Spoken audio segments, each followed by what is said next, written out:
இப்ப நாங்க என்ன செய்வது? போலீஸுக்கு போவோமா? இம்பட்டு பணமும் தங்கமும் எங்கிருந்து வந்துச்சு என்ன கேட்டாங்கன்னா உண்ட பொண்டாட்டி வீட்டில் இருந்தாண்டா சொல்றது.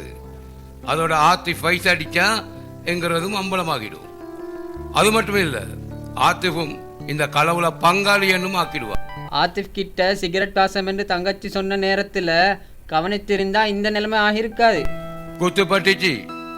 இப்ப விரலை விட்டு மாட்டி காட்டுறியா? எல்லாம் அந்த ஆப்பக்காரி மகளால வந்த வினைதாண்டா இது.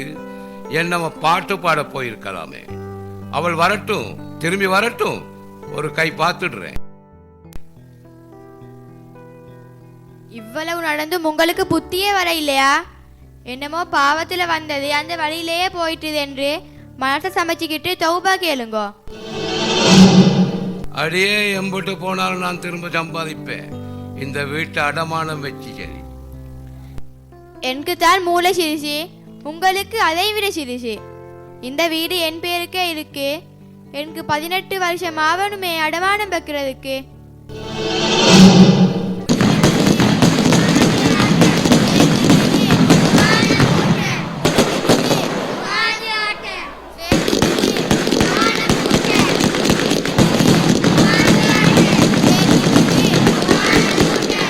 பாப்பா, பாட்டு போட்டியில சுஹானா வென்னுட்டாலாம்.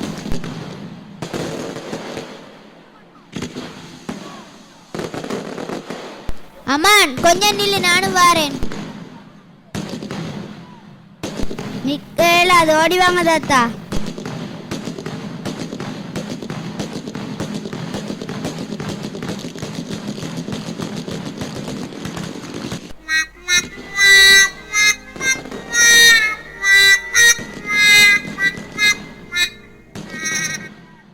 சுஹானா வென்றுட்டாலாம். ஆம்புலகள், பொம்புலகள், பொடியன்கள், குட்டிகள் எல்லாருமே வலிக்கிறங்க. பிபி, உண்ட வர்ணனை போதும், திரும்பி போயிடு, போயிடு. வெற்றி அவளுக்கு, இவருடைய சூடு எனக்கு. சொன்னேன் இல்ல பிபி, பிபி என்ன பிசாசாக்காதே.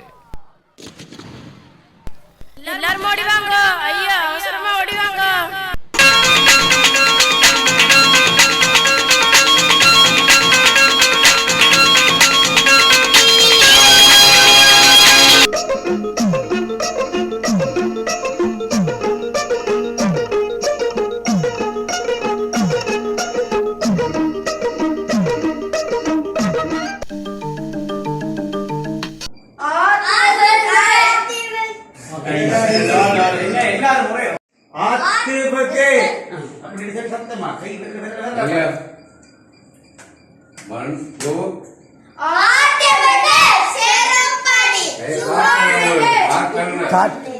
अमरकर